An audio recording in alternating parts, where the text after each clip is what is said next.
Just think of Covid-19 as a brand in the context of this presentation.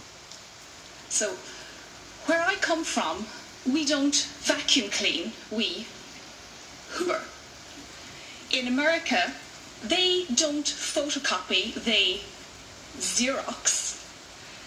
And the next time you have a headache, I'll bet that you'll be far more likely to ask for aspirin than for acetylsalicylic acid.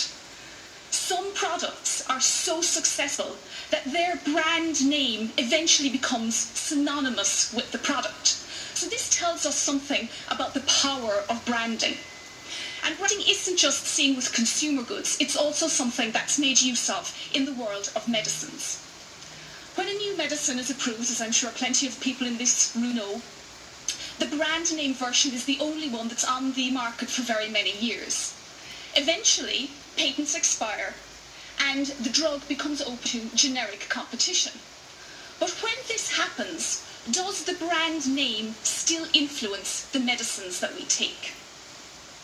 Many studies have shown that the vast majority of generic medicines are just as safe and effective as the brand name medicine, giving you the same treatment, often with much less impact on your pocket.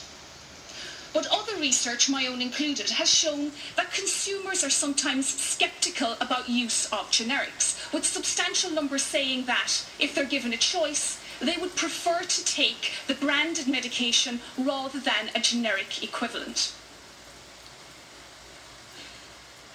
Consumers often report that they are dissatisfied with the changing look of different varieties of the same medicine.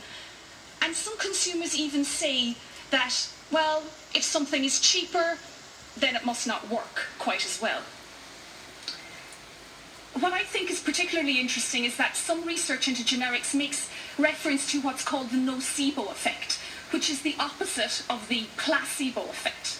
So essentially what this means is that a patient who is receiving a generic medicine has already decided that it's not going to work for them, therefore it doesn't. Or maybe they have a preconceived idea that they're going to experience more side effects, therefore they do. And so the cycle of poor confidence continues. So here we have a situation where on the one hand science is telling us a generic medicine will probably do exactly the same job, but on the other, public confidence isn't quite there. So is there anything that we can do to bring confidence and science together? Well, in this case, communication might just be the best medicine. We know that people who have a greater understanding of generic medicines are much more likely to accept and use them with confidence.